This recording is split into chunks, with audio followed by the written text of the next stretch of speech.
Siang bro. Siang bro. Gimana? Sehat dah. Duduk. Oke. Gimana Ini kabarnya? baik, Baik. Tadi di jalan gimana, aman? aman. Eh, lu tau gak lu diundang sini mau bahas apaan? Bahas apa tuh? Bahas final kemarin Nempel ID. Oh, iya iya Argentina lawan gimana tuh? PLID. Gimana? Iya. Ya gue udah nyiapin beberapa pertanyaan sih. Ya lu kan sebagai Kingdom nih, Ah, pasti kan kerasa banget gitu ya gimana kalah RQ di final gitu. Oke, langsung aja ke pembahasannya ya. boleh? Oke. Pertanyaan pertama, sudah menang 3-2 apa yang menjadi penyebab RQ bisa ke comeback sih? Kalau bisa ke comeback itu mungkin dari grafik dan hero yang di band ya. Hmm. Jadi kayak kan linknya tuh lepas tuh sama cowoknya di akhir kan, di akhir match. Terus juga di match keberapa, ke 5 atau ke 6 gitu kan. Itu kayak linknya 2 kali kan dilepas tuh ya kan. Iya match 6, match 7 tuh. Terus juga Angelanya juga dilepas tuh ya kan. Angela match 6. Nah mungkin dari situ sih. Iya sih kalau menurut gue juga faktor kekalahan RQ sih nggak respect band. Karena mungkin di game 7 ya RQ tuh pede dia pakai drop Matilda, Barat, Malpa tuh. Emang combo dia banget gitu. Tapi salahnya RQ nggak respect band. Ya jadinya kalah deh. Tapi menurut lo gimana gitu? Kalau menurut gue sih ya kayak gitu ya bisa menang dan bisa kalah sih, tergantung mekaniknya sebenarnya sih. Berarti ada faktor individunya juga tuh. Iya ada ya. Mungkin mental. Mental aman kalau mental. Mungkin dari improve-nya juga chemistry juga ada yang kurang ya kan. Masih ada yang harus diperbaiki dari permainannya. Makanya bisa terjadi kekalahan gitu. Ya kan? Jadi menurut lo emang kan tadinya dia udah menang 3-2 nih. Terus tiba-tiba disamain. Mungkin kayak pressure buat dia gitu ya. Yang meskipun yang lu bilang tadi mental aman. Tapi kan vibes final itu kan beda banget kayak misalkan di regular season atau playoff awal gitu kan. Pasti dia demam panggung kalau kata gue. Ya, Ya mungkin dari situ terus emang draft kalah nggak pede juga sih menurut gue. Jadi ya itu sih jadi kalah lah buyar gitu. ya kalau pede enggaknya sih pede, termasuk pede. Pede. Nah, cuman dia tuh salahnya di grafik sama hero yang bandnya tuh kurang maksimal. Jadi musuh yang ibaratnya pakai hero tuh yang susah, yang ibaratnya kayak menjengkelkan lah gitu kan. Contohnya apa tuh? Contoh kan kayak Chow dilepas. Oh iya. Ya kan, di akhir itu kan, di akhir match. Nah, terus kalau Link kan juga dilepas 2 kali tuh. Ya kan? Sama Angelanya. Nah, itu mungkin bisa terjadi kekalahan tuh dari situ. Bicara tentang Chow. Kan Eric itu pernah ketemu Chow nih di final upper bracket. Terus dia kalah kan, tapi dia respect band kan, respect band. Nah, kenapa menurut lu faktor kenapa pas match terakhir Chow gak di band tuh? Kenapa? Ya, kalau mungkin itu bisa jadi ngasih poin atau sengaja mungkin ya. Masa sengaja kan ini kelas grand final gitu. Iya namanya juga. Mungkin dari scalarnya pun nyoba-nyoba hero kali ya kan. Lalixia lawan Link. Kan. Lixia lu tahu sendiri kan ultinya gimana kan. Ultinya emang area, tapi dia diam di tempat. Gitu kan. Kalau sedangkan gerak mau bentuk lingkaran dia. Ya kan? Bisa kanan, kiri, belakang, ya kan. Nah, kalau lawannya Lixia pastinya mudah di take out. Gue juga agak kaget sih pas Ixia tuh kalau gak salah last pick. Tiba-tiba Ixia, kenapa Ixia gitu kan udah tahu ada Link nih. Gue mikirnya lebih opsional tuh ke Claude sih. Claude itu lebih istilahnya kan ada skill escape-nya kayak skill 2-nya gitu kan, Better Mirror Image. Kenapa nggak Claude gitu? Menurut pandangan lu kayak gimana? Kenapa Casio tuh malah pick Ixia? Di musuh tuh ada Link, ada Chow. Mungkin di situ bukan dari pilihan si cheat itu ya. Mungkin dari Dari Skylar-nya mungkin. skill pribadi mungkin. Kan bisa aja kan ada kan yang di band kan Iritel sama Nathan ya kan. Iya. Nah kan masih banyak hero-hero MM yang lain ya kan kayak Klode mungkin kan. Terus juga Beatrix di band gak sih waktu itu? Biar Patrick enggak kayaknya. Beatrix tuh. Cuman kalau kata gue pemilihan Patrick kurang sih kalau kemarin mungkin. Ya itu bisa jadi bisa kemungkinan bisa menang.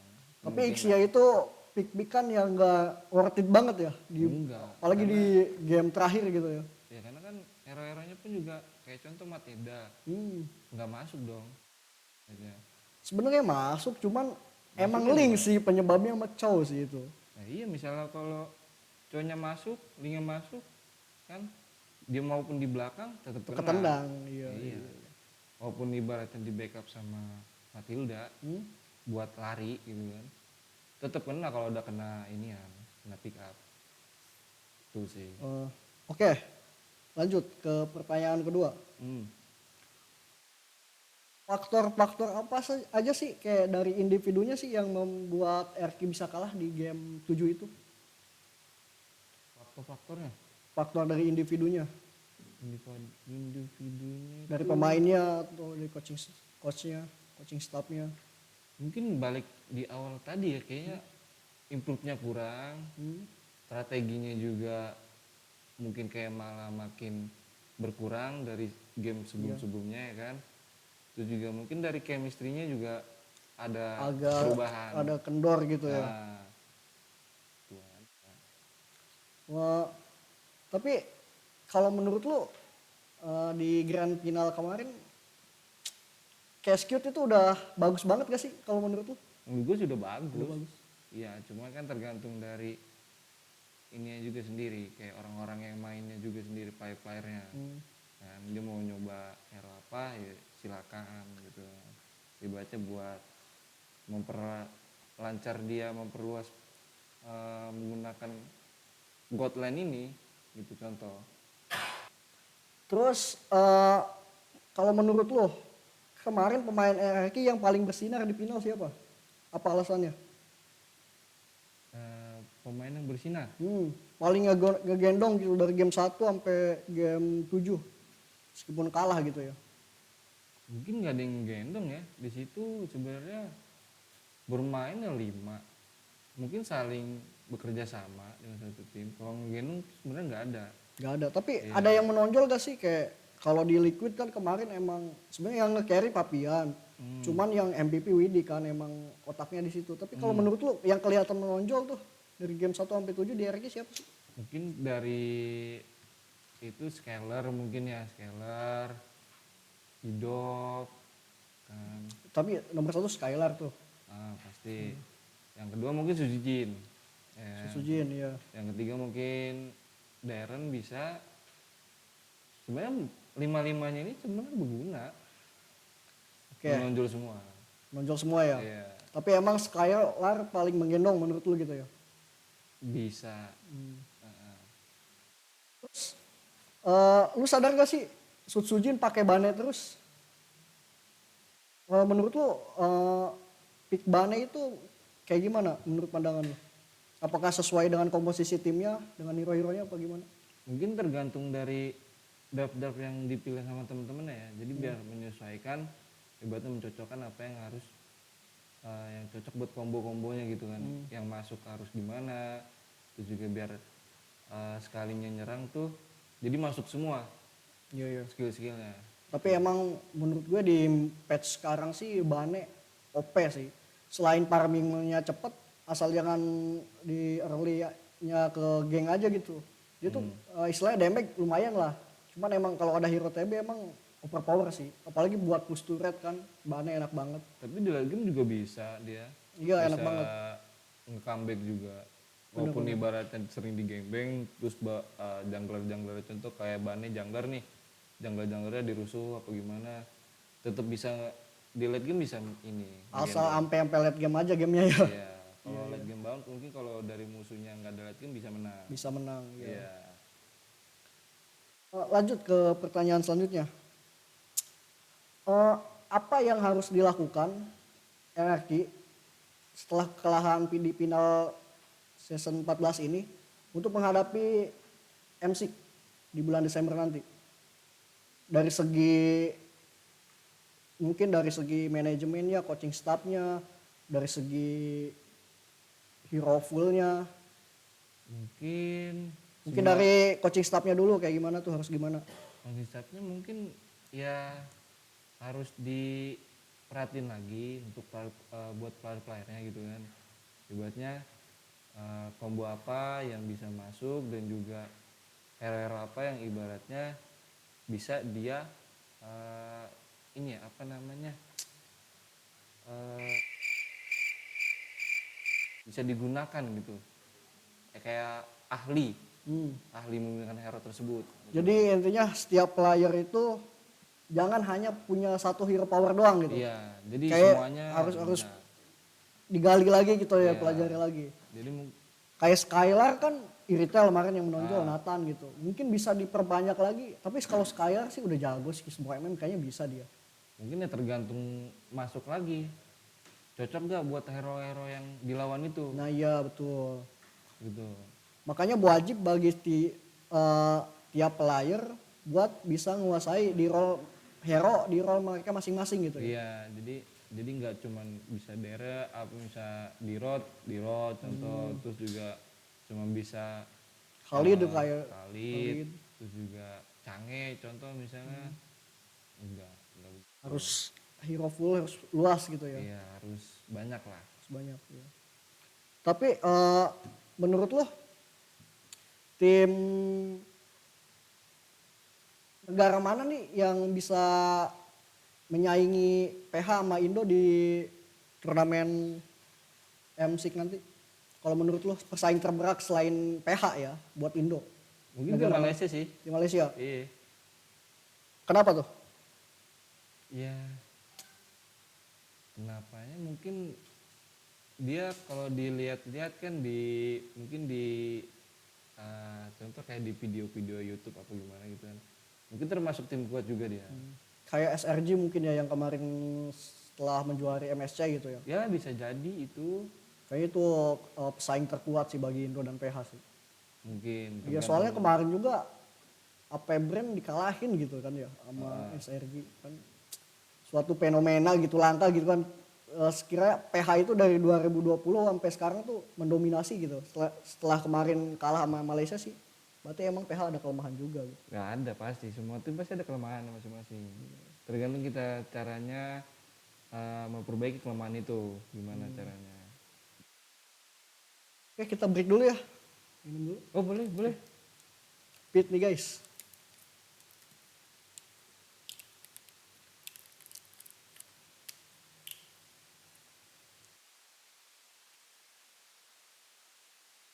Cuman air putih doang ini.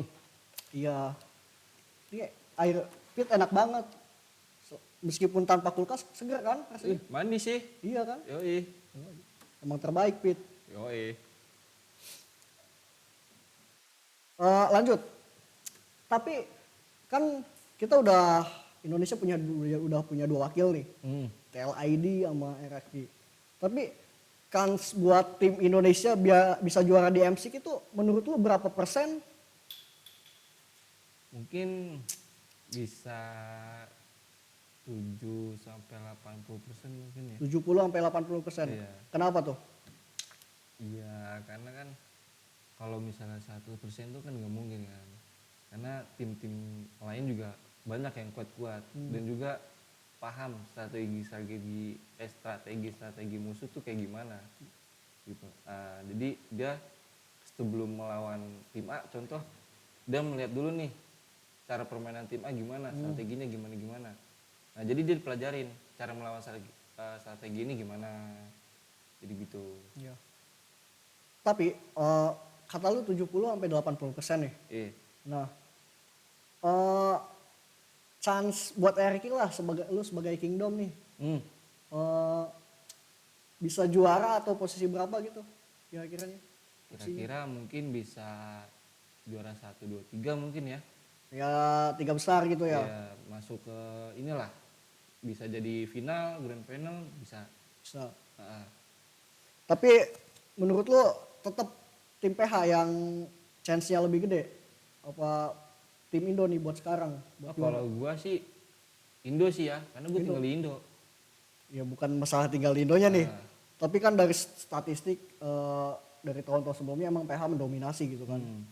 Tapi emang sekarang sih kalau chance Indo lebih gede kata gue daripada PH. Tapi menurut lo juga tuh? Ya menurut gue sih ya lebih gede juga sama. Soalnya kan sekarang di PH juga perwakilannya beda nih. Aurora Esport sama Onyx Filipin. Biasanya kan kita ketemu AP Brand terus tuh sama Eko. Sekarang tim Liquid PH gitu ya. Menurut lo dari segi kekuatan masih kuatan tim PH apa tim Indo? Dari tim yang sekarang perwakilan di MSIC. Mungkin kalau dari penglihatan gua tim Indo kali ya. Tim Indo. Dari strateginya mungkin kan lebih oke, terus juga chemistry juga lebih kuat. Terus juga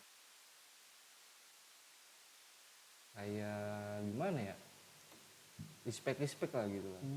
Ya kalau menurut gue sih dari sekarang emang tim Indo lebih chance-nya lebih gede. Cuman kita itu belum improve-nya di ini. Kayak tim PH nih lu lihat. Misalkan dia kalah di upper bracket nih sama tim Indo. Tapi di final tuh ketemu lagi. Bisa improve, bisa ngalahin kita. Mungkin dari adaptasi tuh. Indo tuh adaptasinya gak cepet. Mungkin itu sih salah satu masukan dari gue buat tim Indo yang tampil di MSIC tuh. Dari segi draft pick atau apa kita harus improve lah. Harus bisa ada strategi baru gitu. Kalau menurut gue. Kalau saya strategi baru tuh sebenarnya penting ya. Iya Pak, penting banget. Penting itu juga chemistry juga harus diperbaiki dari player-playernya. Terus juga dari coach-coachnya mungkin kan harus diperhatiin lagi kan. Iya. Untuk player-playernya gimana caranya Improve cepat gitu kan. improve cepat, terus gerakannya masuk yang cocok tuh gimana gitu kan. Oke, mungkin gini aja sih pembahasannya. Terima kasih udah datang. Oke.